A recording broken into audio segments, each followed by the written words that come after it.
Hello dear students, आज के lecture में हम नॉन फाउंडेशन में एक न्यू टॉपिक 1D मोशन एक विमीय गति स्टार्ट करते हैं। ठीक, एक विमीय गति की अगर मैं बात करता हूं तो पहले थोड़ा सा इंट्रोडक्शन देख लेते हैं और इसमें अपन लोग क्या क्या डिस्कस करेंगे उन सारे टॉपिक पर अपन बात कर लेते हैं। ठीक, सबसे पहले अपन इस टॉपिक में डिस्कस करेंगे दूरी और विस्थापन पर। इस पे बात करेंगे दूरी और विस्थापन पर। ठीक, सेकंड अपन लोग इस टॉपिक में डिस्कस करेंगे चाल और साथ ही साथ अपन यहां पे बात करेंगे वेग पर। ठीक, थर्ड जो अपन यहां पे डिस्कस करेंगे बेटा वो अपन लोग डिस्कस करेंगे त्वरण। ठीक, उसके बाद फोर्थ अपन लोग यहां पर एक तरीके से गति की समीकरण जो आप सब पढ़ के आ चुके हैं, v equal to u plus a t, s equal to u t plus half a t square और v square equal to u square plus 2as पर अपन लोग क्या करेंगे बेटा यहाँ पर बात करेंगे। फिर इसी गति की समीकरण को अपन ग्राफ के थ्रू क्या करेंगे अपन लोग बेटा बात करेंगे। तो मेन अपन लोगों के पास एक विमीय गति में अपन को ये सारे टॉपिक क्या करने बेटा डिस्कस करने। अब सबसे पहले अपन बात करते हैं कि 1D मोशन या फिर एक विमीय गति। तो अगर मैं यहाँ पे बात करूं तो अपन को जो चैप्टर का नेम है ना उसी से पता लग रहा है एक विमीय गति मतलब हर वो गति आप लोगों के पास एक विमीय गति होगी जिसमें समय के साथ केवल एक एक्सिस, केवल एक अक्ष क्या होगी आप लोगों के पास परिवर्तित होगी। ठीक, तो अगर मैं सिंपल सी बात करूं, अगर पार्टिकल एक विमीय, अगर निकाय एक विमीय गति कर रहा है तो फिर से वो हमेशा क्या करेगा, एक सीधे पाथ में गति करेगा कि नहीं करेगा, बिल्कुल सीधा एकदम। तो इस तरीके की जो गति आप लोगों के पास होगी इसका मतलब मैं ये बोल सकता हूं कि सरल रेखा में जो गति होगी वही आप लोगों के पास एक तरीके से क्या होगी, एक विमीय गति होगी। आई बस में तो यहां पर अपन लोग देखेंगे कि जो निकाय की गति होगी वो एक सरल रेखीय गति होगी जिसमें पाथ हमेशा एक सीधे ही पाथ में क्या करेगा, चलेगा। आई बात समझ में आप सभी को। ठीक, तो अगर मैं यहां पर सिंपल सी बात करूं, ठीक, तो वहां पर पार्टिकल हमेशा किसमें चलना चाहिए, एक सरल रेखीय पाथ में ही चलना चाहिए। तो इस तरीके की हर एक गति मेरे पास क्या होगी, सरल रेखीय गति होगी। ठीक, अब इसी में थोड़ा सा अपन आगे बढ़ते हैं और एक चीज डिस्कस करते हैं पहले अपन लोग कि नॉर्मली चैप्टर स्टार्ट करने से पहले कुछ बेसिक टर्म्स होती हैं, ठीक है ना, कुछ मूलभूत अपन लोगों के पास टर्म्स होती हैं जिन पर अपन लोगों को बात करनी चाहिए। जैसे मैं बात करता हूं, एक तो होता है आप लोगों के पास स्थिर। ठीक, इट मींस अगर मैं बात करूं तो रेस्ट, और एक अपन लोगों के पास होगा यहां पर मोशन, इट मींस गति। आपको कैसे पता लगेगा, अपन को कैसे पता लगेगा कि कोई निकाय स्थिर है या फिर कोई निकाय गतिशील है। आप हमेशा याद रखना कि स्थिर मतलब रेस्ट और मोशन ये दोनों की दोनों एक तरीके से आप लोगों के पास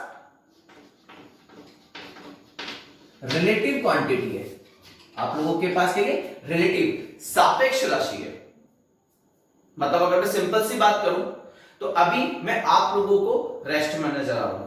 क्यों नजर आ रहा हूं, क्योंकि मेरे पीछे जो बोर्ड है उसके सापेक्ष मेरी स्थिति नहीं बदल रही है। तो मैंने यहां पर अपने आप को डिफाइन करा, अपने आप को व्यक्त करा किसके सापेक्ष, बोर्ड के सापेक्ष।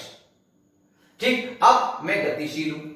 आपको कैसे पता लगा मैं गतिशील हूं, क्योंकि बोर्ड के सापेक्ष मेरी स्थिति बार बार में क्या हो रही है, बदल रही है। अरे बस सुनो सुनो, इसी तरीके से आप देखना, चलो इस चीज को छोड़ो, अभी अपन सब यहां पर बैठे हुए पृथ्वी पर। अब आप सबको पता है कि जो पृथ्वी है वो सूर्य के चारों तरफ चक्कर लगा रही है कि नहीं लगा रही है, और साथ में अपनी अक्ष पर भी घूमती है। लेकिन अपन सब जब एक दूसरे को देखते हैं तो अपन सब एक दूसरे के सापेक्ष क्या है, स्थिर है। लेकिन मान लीजिए कोई चंद्रमा पर बैठ के अगर अपन को देख रहा होगा तो क्या अपन स्थिर है क्या, नहीं, अपन घूम रहे। इसका सबसे अच्छा एग्जांपल देखिए, बस में अपन सब बैठे हुए होते हैं। ठीक, बस में अपन सब बैठे हुए होते हैं। ठीक, जैसे ही बस चलती है और बगल में कोई एक आदमी है जो रोड पर खड़ा हुआ है और वो पीछे जाता है, तो अपन जब बस चलती है तो अपन बोलते हैं वो पीछे निकल गया, जबकि अपन लोग आगे निकल गए, लेकिन अपन वहां पे क्या होते थे, पीछे निकल गए। इसका मतलब क्या होता है, इसका मतलब होता है कि बस में जब अपन आसपास अपने देखते हैं तो सब एक दूसरे के सापेक्ष कौन सी अवस्था में, स्थिर अवस्था में, और बाहर जो है वो सब पीछे जा रहे हैं, तो अपन को कौन सी अवस्था में नजर आता है, गतिशील अवस्था में। ठीक, तो ये सब एक तरीके से क्या होता है, अब अगर मैं बात करूं तो रेस्ट और मोशन ये एक तरीके से क्या है, अपन लोगों के पास सापेक्ष राशि। जब भी अपन बात करेंगे तो किसी ना किसी के सापेक्ष बात करेंगे। जैसे मान लीजिए कि मेरे पास यहां पे कोई एक निकाय है, ठीक, मुझे बताना है कि ये स्थिर है या गतिशील है। तो सबसे पहले अब इस पॉइंट की स्थिति बताने के लिए मैं यहां पे क्या मानूंगा, एक निर्देश तंत्र मानूंगा x y, ठीक। और इस निर्देश तंत्र में मैं देखूंगा कि यहां से इसकी स्थिति कितनी हो गई, x1, यहां से इसकी स्थिति कितनी होगी आपके पास, y1। तो इस बिंदु P के निर्देशांक कितने हो गए, x1, y1। आगे बस में अब मैंने देखा कि t1 टाइम पर इसके निर्देशांक कितने थे, x1, y1। जब टाइम t2 हुआ तब भी इसके निर्देशांक कितने थे, x1, y1। जब टाइम t3 हुआ तब भी इसके निर्देशांक कितने थे, x1, y1। तो अपन क्या देख रहे हैं कि समय बदलने के साथ साथ इसके निर्देशांक नहीं बदल रहे, तो अपन बिना किसी टेंशन के बोल सकते हैं कि ये निकाय आपका किस पे है, रेस्ट पर है, स्थिर है। आई बात समझ सभी को। लेकिन अगर सपोज मान लेते हैं कि ये निर्देश, यही है अपने पास पॉइंट P, जिसके निर्देशांक है x1, y1, इधर ये हो गया y1, ये हो गया x1। जब अपन ने टाइम t1 पे देखा तब ये यहां पे था, और जब अपन ने टाइम t2 पे देखा ये पहुंच गया यहां पर कहीं पर, इस तरीके से यहां पर कहीं पर पहुंच गया, ठीक, q पर। तो अब इसके निर्देशांक कैसे निकालोगे, एक लाइन x एक्सिस पर इस तरीके से डालोगे और एक लाइन y एक्सिस पे से डालोगे। अब मूल बिंदु से दूरी हमेशा कहां से मापेंगे, मूल बिंदु से। तो यहां से यहां तक की ये दूरी कितनी हो जाएगी, ये x1 था, y1 था, तो इसको बोल दो x2, और ये वाली दूरी को बोल दो कितना, y2। तो अब निर्देशांक कितने हो गए, ये निर्देशांक हो गया आपके पास x2, y2। तो अब समय के साथ जैसे टाइम t2 हुआ निर्देशांक बदल गए। अब निर्देशांक तभी तो बदलेंगे जब ये यहां से चल के यहां पर गया होगा, और जब यहां से चल के ये यहां पर गया होगा तो अपन बिना किसी टेंशन के बोल सकते हैं कि जो आप लोगों के पास कण है वो किसमें, आप लोगों के पास मोशन में है, ठीक। जैसे टाइम t3 होगा तो कहीं और पहुंच जाएगा, टाइम t4 होगा तो कहीं और पहुंच जाएगा। तो इस तरीके से ये आगे बढ़ता जाएगा और अपनी स्थिति, अपने निर्देशांक क्या करता जाएगा, बदलता जाएगा। तो अब अपन ने यहाँ पे स्थिर है या गतिशील है, ये चीज अपन ने किसके सापेक्ष बताई, इस निर्देश तंत्र के सापेक्ष बताई। आई बात समझना इसको। तो अपन जब भी किसी भी ऑब्जेक्ट की गति पर बात करेंगे या उसकी स्थिर अवस्था पर बात करेंगे, ठीक है ना, उसकी गतिशील अवस्था पर बात करेंगे या उसकी स्थिर अवस्था पर बात करेंगे, तो हमेशा किसी ना किसी निर्देश तंत्र के सापेक्ष करेंगे। अगर निर्देश तंत्र के सापेक्ष उसके निर्देशांक बदल रहे हैं तो निकाय गतिशील अवस्था में है। लेकिन अगर सपोज निर्देशांक के सापेक्ष समय के साथ उसके निर्देशांक नहीं बदल रहे तो इसका मतलब आपका निकाय कौन सी अवस्था में, स्थिर अवस्था में है।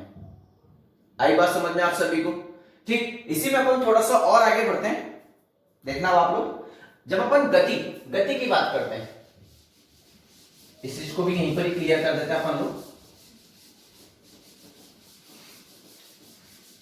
अब अपन बात करते हैं थोड़ा सा गति के प्रकार पर। गति के प्रकार पर मतलब दिशा के आधार पर, दिशा के आधार पर। अब दिशा के आधार पर अपने पास गति नॉर्मली कितने प्रकार की होगी, 3 प्रकार की। एक होगी आप लोगों के पास एक विमीय गति, 1D मोशन।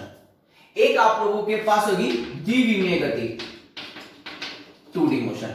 और एक आप लोगों के पास होगी त्रिविमीय गति, 3D मोशन। अब एक विमीय जो गति होती है वो हमेशा किसमें होती है, सरल रेखा में होती है, एक सरल रेखा में होती है। इसको अगर मैं सिंपल सी बात करूं तो समय के साथ वो हमेशा क्या करेगा, एक सीधी लाइन में, एक सरल रेखा में ही क्या करेगा बेटा, गति करेगा। आगे बस में, जबकि जो 2D मोशन होता है, एक तल में जो गति होती है, तल में जो गति होती है वो कौन सी गति होती है आप लोगों के पास, एक तरीके से 2D मोशन होता है। जैसे अपन लोग तल में तो चलते हैं, ये जो तल होता है, सरफेस होता है, आप देखो इसकी दो अक्ष होती है, एक ऐसे होती है और एक ऐसे होती है। तो एक ऐसे हो गई, एक ऐसे हो गई, और इसी तल में अपन लोग चलते हैं। तो अपनी जो गति होती है वो कौन सी गति होती है? एक तरीके से 2D मोशन, जिसमें अपन तल में चलते हैं, ठीक है ना। जैसे मान लीजिए कि अगर यहाँ पे x एक्सिस है और यहाँ पर y एक्सिस है और यहाँ पे अपन ने कोई एक चींटी छोड़ दी, तो चींटी जैसे मर्जी पड़ेगा वैसे ही तो घूम के जाएगी कि नहीं जाएगी। तो आप देखो समय के साथ दोनों अक्ष क्या होती जाएगी आप लोगों के पास? परिवर्तित होती जाएगी। तो इस तरीके की जो गति होती है उसको अपन क्या बोलते हैं? द्विविमीय गति। ठीक, इसी तरीके से आप लोगों के पास होती है त्रिविमीय गति, 3D मोशन, जो कि एक तरीके से किसमें होती है? आकाश में। जैसे किसी भी उड़ते हुए पक्षी की जो गति होती है आकाश में, इस तरीके से, जिसमें तीनों अक्ष, एस अक्ष, एस अक्ष, वाई अक्ष और जेड अक्ष, और कोई ऐसे उड़ रहा है, ठीक है। तो इस तरीके की जो गति होगी वो गति आप लोगों के पास कौन सी गति होगी? त्रिविमीय गति होगी। जैसे आकाश में पक्षी की गति, ठीक है ना, अपना जो मच्छर होता है उसकी गति, मक्खी की, उड़ती हुई मक्खी की गति, ये सब आप लोगों के पास किस में आएगा? 3D मोशन में आएगा बेटा। ठीक, अभी अपन जो डिस्कस कर रहे हैं वो केवल किस पे डिस्कस कर रहे हैं? 1D मोशन पर डिस्कस कर रहे हैं। सरल रेखा, जिसमें निकाय हमेशा एक सीधे पाथ में, एक सरल रेखा में ही क्या करेगा? गति करेगा। आई बात समझ में आप सभी को? ठीक, आगे चले, चलो।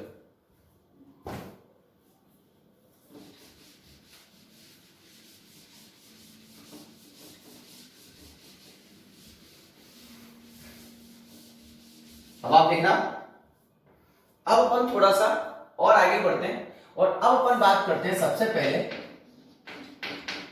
दूरी और विस्थापन पे। दूरी को अपन बोलते हैं डिस्टेंस और विस्थापन को अपन बोलते हैं डिस्प्लेसमेंट। आगे बस में, दूरी को तो अपन बोलते हैं डिस्टेंस और विस्थापन को अपन क्या बोलते हैं? डिस्प्लेसमेंट बोलते हैं। ठीक, तो सबसे पहले अपन बात करते हैं दूरी पर। सबसे पहले अपन लोग बात करते हैं दूरी पर, ठीक है, या फिर एक साथ दोनों पे कर लेते हैं अपन। इधर बीच में एक लाइन कर देते हैं और यहां पर अपन लोग लिख देते हैं विस्थापन,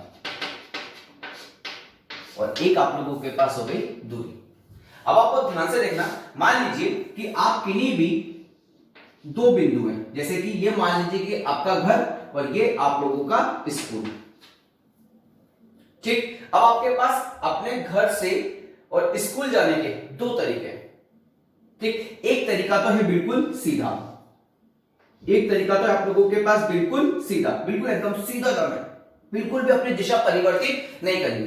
अब आप देखो, अगर मैं यहाँ पे ए और बी के बीच में मैं बोल देता हूं कि जो ये ए है ये आप लोगों के पास है प्रारंभिक बिंदु, जहां से आप लोगों ने स्टार्ट करा है, और बी है आप लोगों के पास अंतिम बिंदु, जहां पर आप लोगों को जाना है। आ गई बात समझ में आप सभी को? ठीक, या फिर अगर आप प्रारंभिक बिंदु बोलो तो ठीक, ये तो इसको बोल सकते हो आप प्रारंभिक स्थिति, कि आप पहले यहां थे और अब आप कहां पे चले गए? अंतिम स्थिति पर चले गए। ठीक, तो अब आपने क्या करा? आपने एकदम सीधा पाथ लिया बिंदु, मतलब प्रारंभिक स्थिति से अंतिम स्थिति तक जाने के लिए। अब आप देखो, अगर मैं सिंपल सी बात करूं, क्या इससे छोटा पाथ हो सकता है कि अगर मुझे बिंदु वैसे बिंदु बी पर जाना है? नहीं हो सकता। तो ऐसी कंडीशन पर अपन क्या देखते हैं कि जो ये आप लोगों के पास सबसे छोटा पाथ है, जिसको अपन यहां पे क्या बोलेंगे? न्यूनतम पाथ। क्या बोलेंगे? न्यूनतम पाथ। तो ऐसी कंडीशन पर अपन क्या देखते हैं कि अगर जो विस्थापन होता है, विस्थापन इसी चीज को बताता है कि जो न्यूनतम पाथ की लंबाई होती है, न्यूनतम पाथ की लंबाई आप लोगों के पास क्या कहलाती है? विस्थापन। अब आप देखो, जब आप न्यूनतम पाथ की लंबाई पर बात करोगे ना, तो आपको हमेशा एक सीधी रेखा में बिल्कुल सीधा जाना पड़ेगा। कहीं पर भी आप अपनी दिशा को नहीं बदलोगे, आपको बिल्कुल सीधे जाना पड़ेगा हर टाइम, तभी तो आप न्यूनतम पाथ फॉलो करोगे कि नहीं करोगे। तो ऐसी कंडीशन पे अब आप देखो, यहां पे दिशा फिक्स हो गई कि नहीं हो गई? तो मुझे एक बात और पता लग गई कि जो विस्थापन होता है ये आप लोगों के पास कौन सी राशि है? सदिश राशि है, जिसके पास परिमाण तो होगा ही होगा, साथ में क्या होगी? दिशा भी होगी। आई बात समझ में आप सभी को? अब अगर सिंपल सी बात मैं यहां पे करता हूं, मान लीजिए प्रारंभिक स्थिति और अंतिम स्थिति को मैं फिक्स रखता हूं, ठीक है ना, एकदम फिक्स रखता हूं कि भगवान भी आ जाए तब भी इन दोनों स्थिति को नहीं ला सकते, तो क्या कभी विस्थापन परिवर्तित होगा? क्या नहीं होगा। अगर ये दोनों पॉइंट एकदम फिक्स है तो विस्थापन हमेशा ये ही रहेगा, ना तो इससे कम हो सकता है ना इससे ज्यादा हो सकता है। तो मुझे एक बात पता लग गई यहाँ पे, क्या बात पता लगी कि जो विस्थापन होता है आप लोगों के पास, विस्थापन जो होता है आप लोगों के पास, वो प्रारंभिक स्थिति और अंतिम स्थिति पर क्या करता है, निर्भर करता है। विस्थापन जो होता है वो प्रारंभिक स्थिति और अंतिम स्थिति पे क्या करता है, निर्भर करता है। आई बस में। और विस्थापन का जो मात्रक होता है, मात्रक, वो मात्रक होता है आप लोगों के पास मीटर। क्या होता है आप लोगों के पास, मीटर। और अगर और छोटा करोगे तो सेंटीमीटर, अगर बड़ा करोगे तो किलोमीटर, ये आप लोगों के पास, लेकिन अपन हमेशा मीटर लेके चलेंगे। आगे बात समझ आप सभी को, ठीक। और अगर मैं इसका विमीय सूत्र लिखता हूं, विमीय सूत्र, तो देखो मीटर है, मीटर, मीटर किसको बताता है, लंबाई को। किसको बताता है, लंबाई को। आगे बस में, पाथ की लंबाई, लंबाई मतलब लेंथ, लेंथ का ले लो एल, लेंथ का ले लो एल। तो अब आप देखो और तो कुछ है ही नहीं, यहाँ पे ओनली मीटर ही तो है। मीटर मतलब लंबाई, लंबाई मतलब लेंथ, लेंथ का ले लो आप यहाँ पे क्या, एल। अब देखो यहाँ पे मीटर की पावर कितनी है, 1, तो यहाँ पे हो जाएगा L1। क्या यहाँ पे m और t है क्या, मतलब द्रव्यमान और समय है क्या, नहीं। तो ये आप लोगों के पास इसका विमीय सूत्र हो जाएगा। तो विस्थापन का विमीय सूत्र क्या होगा आप लोगों के पास, L1। ठीक। इसी तरीके से अगर मैं और बात करूं तो अगर ये दोनों स्थिति अगर फिक्स है, अगर ये दोनों स्थिति फिक्स है, तो फिक्स है कि विस्थापन हमेशा इधर ही इतना ही होना है। मतलब यहां पे मुझे एक बात पता लग गई कि जो विस्थापन है वो प्रारंभिक और अंतिम स्थिति पे ही निर्भर करता है। ठीक। और एक पॉइंट और मैं ऊपर लिख देता हूं, देखना आप लोग, इसका एक पॉइंट और है कि मैंने अगर प्रारंभिक स्थिति और अंतिम स्थिति को एकदम फिक्स कर रखा है, ठीक, तो ऐसी कंडीशन पे जो विस्थापन है वो केवल और केवल प्रारंभिक और अंतिम स्थिति पे निर्भर करेगा। मैं एकदम सीधी लाइन कर दूं तो यहां पे मुझे एक बात और समझ में आ गई कि जो विस्थापन है, विस्थापन पाथ की लंबाई पर निर्भर नहीं करता है। तो जो विस्थापन है वो पाथ की लंबाई पर निर्भर नहीं करेगा। आई बात समझ में आप सभी को। इसी तरीके से अगर मैं दूरी की बात करता हूं तो आप सबको पता है कि अगर एक जगह से मेरे को दूसरी जगह पे जाना है तो मेरे पास उस जगह पे जाने के बहुत सारे तरीके होते हैं, ठीक है ना, बहुत सारे रास्ते होते हैं। जैसे मान लीजिए कि ये अगर ये स्टूडेंट चाहता है कि मेरे को बिल्कुल सीधा नहीं जाना, मेरे को तो इसे घूम के जाना है, ऐसा घूम के जाना है, ठीक है ना। और फिक्स है कि एक पॉइंट से दूसरे पॉइंट पे जाने के बहुत सारे रास्ते होते हैं। हो सकता है कोई एक ऐसा रास्ता हो, कोई एक ऐसा रास्ता हो इस तरीके से, तो वो इधर से इधर चला जाए, इधर से इधर चला जाए, एक बार एक जाए इधर से और लौट के आए इधर से। तो ऐसी कंडीशन पे देखो अब ये टेढ़ा मेढ़ा पाथ है कि नहीं, तो ऐसी कंडीशन पर अपन क्या देखते हैं कि जो केवल और केवल, अगर मैं बात करता हूं पाथ की लंबाई, ओनली पाथ की लंबाई, न्यूनतम नहीं कर रहा मैं, अब न्यूनतम बात नहीं कर रहा मैं, ओनली कर रहा हूं पाथ की लंबाई।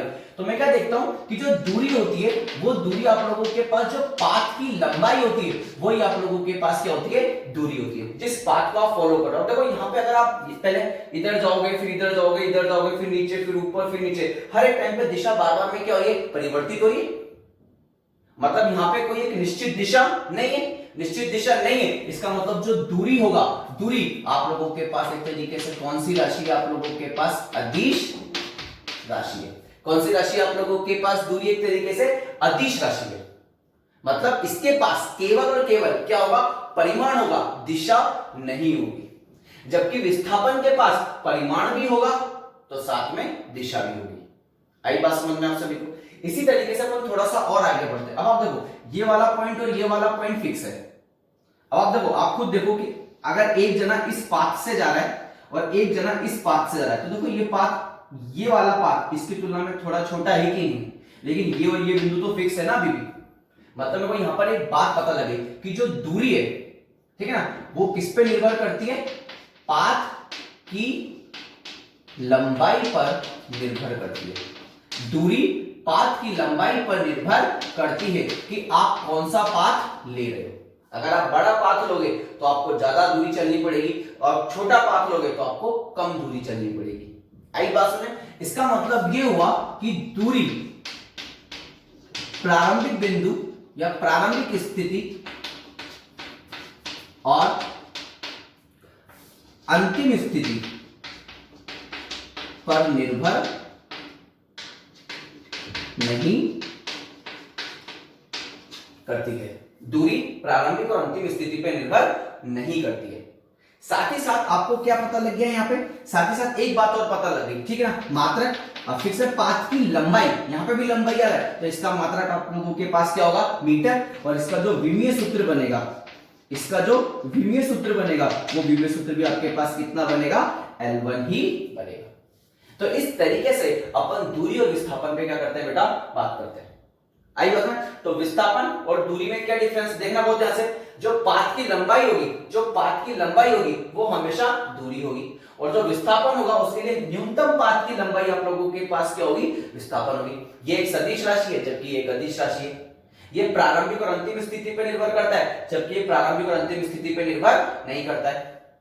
ये पाथ की लंबाई पर निर्भर करता है तो वो पाथ की लंबाई पर निर्भर नहीं करता है। इसका मात्रक भी मीटर है, इसका मात्रक भी मीटर है। इसका विमीय सूत्र L1 है तो इसका विमीय सूत्र भी आपके पास क्या है, L1 है। तो इस तरीके से अपन दूरी और विस्थापन पे क्या करते हैं बेटा, बात करते हैं। देखो जल्दी से एक बार,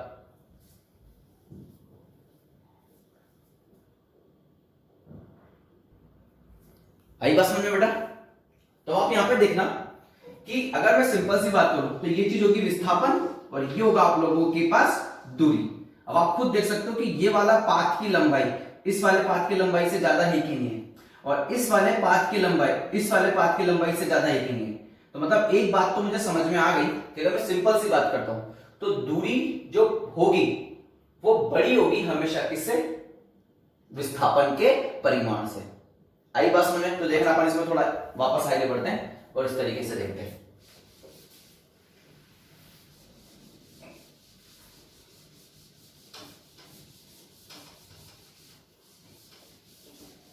देखना अब अगर मैं यहां पे बात करूं तो अपन को एक बात पता लग गई कि अगर मुझे A प्रारंभिक स्थिति, B अंतिम स्थिति, ठीक, और अगर मैं बिल्कुल सीधा जाता हूं तो ये मेरे पास एक तरीके से क्या होगा, ये मेरे पास विस्थापन होगा A से B, बिल्कुल सीधा जाना है मुझे, ठीक। और अगर मान लेता हूं कि अगर ये यहां से यहां तक मुझे जाना है बिल्कुल सीधा, मैं अपनी दिशा परिवर्तित नहीं कर सकता हूं, मुझे हमेशा सीधा जाना है। तो जब मैं यहां से यहां पहुंच जाऊंगा तो फिर से मैं हमेशा एक निश्चित दिशा में जा रहा हूं कि नहीं जा रहा हूं। और मान लीजिए कि ये पाथ मेरे पास कितना किलोमीटर है, 5 किलोमीटर। तो अगर मेरे से कोई पूछे कि आपने कितना विस्थापन चला, ठीक है ना, अगर मेरे से कोई पूछे, दिशा नहीं पूछ रहा है, ओनली परिमाण पूछ रहा है, तो मैं बोल देता हूं विस्थापन का परिमाण। तो मैं बोलूंगा 5 किलोमीटर चला मैंने कितना विस्थापन चला, 5 किलोमीटर, ठीक। और मेरे को बोलता है कि मान लीजिए कि और कोई दूसरा पाथ नहीं, आपको A से B इसी पाथ पे जाना है। तो अगर मेरे से कोई बोले कि आपने कितनी दूरी चली, तो भी तो मैं यही बोलूंगा कि मैंने यहां पे दूरी कितनी चली, 5 किलोमीटर, ठीक। तो अब मैं क्या देख रहा हूं कि विस्थापन का परिमाण भी 5 किलोमीटर है और दूरी भी 5 किलोमीटर है। मतलब यहां पे दूरी और विस्थापन एक दूसरे के क्या हो गई, इक्वल हो गई, बराबर हो गई। तो अपन यहां पे क्या देखते हैं, एक पॉइंट लिखते हैं, ठीक, बिना दिशा परिवर्तित किए, बिना दिशा परिवर्तित किए, ठीक है ना, बिना दिशा परिवर्तित किए निकाय द्वारा तय की गई दूरी, निकाय द्वारा तय की गई दूरी, ठीक है ना, विस्थापन के परिमाण के बराबर होगी। अगर मुझे फिक्स करना है, मेरे को दिशा, मेरे को तो हमेशा बिल्कुल सीधा चलना है आगे बस में, तो फिक्स है कि जितना विस्थापन तय करूंगा, अगर सदिश रूप में बात करूंगा तो विस्थापन की बात करूंगा, और अदिश रूप में बात करूंगा तो वही पाथ की लंबाई को मैं किस में मापूंगा, दूरी में मापने लग जाऊंगा। तो मैं क्या देखता हूं कि अगर कोई निकाय अपनी दिशा परिवर्तित किए बिना गति करता है तो ऐसी कंडीशन पे निकाय द्वारा तय की गई दूरी विस्थापन के परिमाण के बराबर होगी। मतलब दूरी बराबर होगी किसके, विस्थापन के परिमाण के। देखो मैंने यहाँ पे परिमाण की बात क्यों कर रहा हूं, मैं केवल विस्थापन की बात क्यों नहीं कर रहा, क्योंकि विस्थापन है सदिश राशि, और सदिश राशि के पास परिमाण भी होता है तो दिशा भी होती है। लेकिन दूरी कौन सी राशि है, अदिश राशि, और अदिश राशि के पास केवल क्या होता है, परिमाण होता है।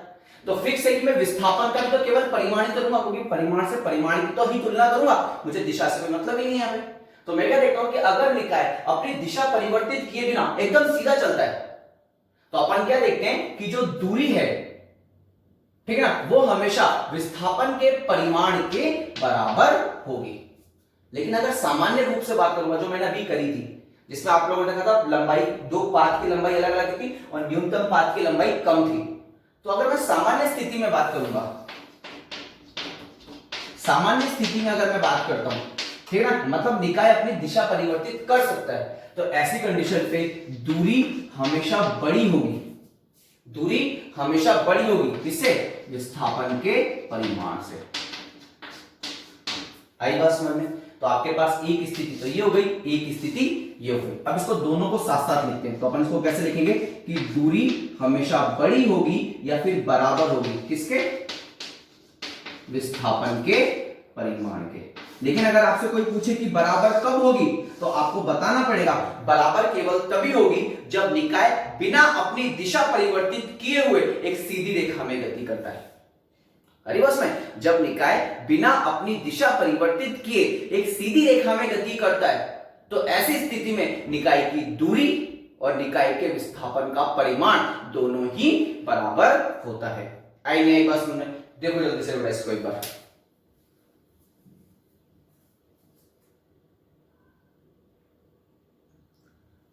नेक्स्ट देखो बेटा, इसी में अपन थोड़ा सा और आगे बढ़ते हैं, क्वेश्चन करके देखते हैं बस, इसके थोड़े बहुत छोटे छोटे से, एकदम इजी इजी से, ठीक है ना। आपको क्या करना है क्वेश्चन में, सिंपल सा, आपको क्या करना है, दूरी और विस्थापन, दूरी और विस्थापन ज्ञात कीजिए। क्वेश्चन नंबर 1, ठीक, मान लीजिए कि एक कण ए से चलता है बी तक, ए से चलता है बी तक, और कितना चल रहा है? 5 मीटर चल रहा है। अब आपने से पूछ रहे कि दूरी और विस्थापन बताओ कितना है, दूरी और विस्थापन बताओ कितना है। तो देखना अब आप बहुत ध्यान से, तो अब अपन को दूरी में तो पाथ की लंबाई लेनी है, और विस्थापन में हमेशा क्या लेना है? प्रारंभिक बिंदु और अंतिम बिंदु को एक सीधी लाइन से जोड़ दो, और वही आपके पास क्या होगा? हमेशा विस्थापन होगा। तो यहां पर आप लोगों के पास दूरी कितनी हो गई? 5 मीटर, और यहां पर आप लोगों के पास विस्थापन कितना हो गया? आप लोगों के पास 5 मीटर ही होगा, क्योंकि निकाय एकदम सीधे पाथ में गति कर रहा है बिना अपनी दिशा परिवर्तित किए हुए। तो ऐसे कंडीशन पे दूरी और विस्थापन दोनों, विस्थापन का परिमाण और दूरी दोनों क्या होंगे? बराबर होंगे। आई बात समझ में? नेक्स्ट देखना आप लोग, मान लेते हैं एक कण ए से चलता है बी तक, ए से चलता है बी तक, और फिर बी से चलता है सी तक, ठीक, और ये चलता है यहां पर 4 मीटर और यहां पे चलता है 5 मीटर। अब दूरी और विस्थापन ज्ञात करो। तो दूरी क्या होता है? पाथ की लंबाई। सबसे पहले बात करते हैं दूरी। तो दूरी क्या होता है? पाथ की लंबाई। पहले वो यहां से यहां गया, फिर यहां से यहां गया, तो यहां से यहां तक उसने कितना चला? 4 मीटर, प्लस यहां से यहां तक, इसको 3 कर देते अपन, उसने यहां से यहां तक कितना चला? 3 मीटर, तो उसने टोटल कितना मीटर चला? 7 मीटर, तो दूरी हो गई टोटल 7 मीटर। लेकिन जब विस्थापन की बात करेंगे तो वो यहां से यहां पहुंच गया, ठीक, तो ये तो हो गया उसका प्रारंभिक स्थिति, और ये हो गई उसकी अंतिम स्थिति। और विस्थापन क्या होता है? प्रारंभिक और अंतिम स्थिति को एक सीधी लाइन से जोड़ दो। अब देखो, इससे न्यूनतम पाथ क्या पॉसिबल है क्या? नहीं है, तो यही आप लोगों के पास विस्थापन होगा कि नहीं होगा? ठीक, तो यहां से यहां, तो ये आपके पास विस्थापन होगा। अब देखो, ये समकोण त्रिभुज बना कि नहीं बना? तो इसका परिमाण कितना जाएगा? 4 का स्क्वायर प्लस 3 का स्क्वायर, तो 16 प्लस 9, तो रूट में कितना हो जाएगा? 25, तो कितना जाएगा? 5। तो आप लोगों के पास जो विस्थापन आएगा, आप लोगों के पास जो विस्थापन आएगा वो कितना मीटर आ जाएगा? आप लोगों के पास 5 मीटर आ जाएगा। आई बात समझ आप सभी को? तो इस तरीके से अपन दूरी और विस्थापन पे क्या करते हैं? बात करते हैं। देखो एक बार जल्दी से इसको,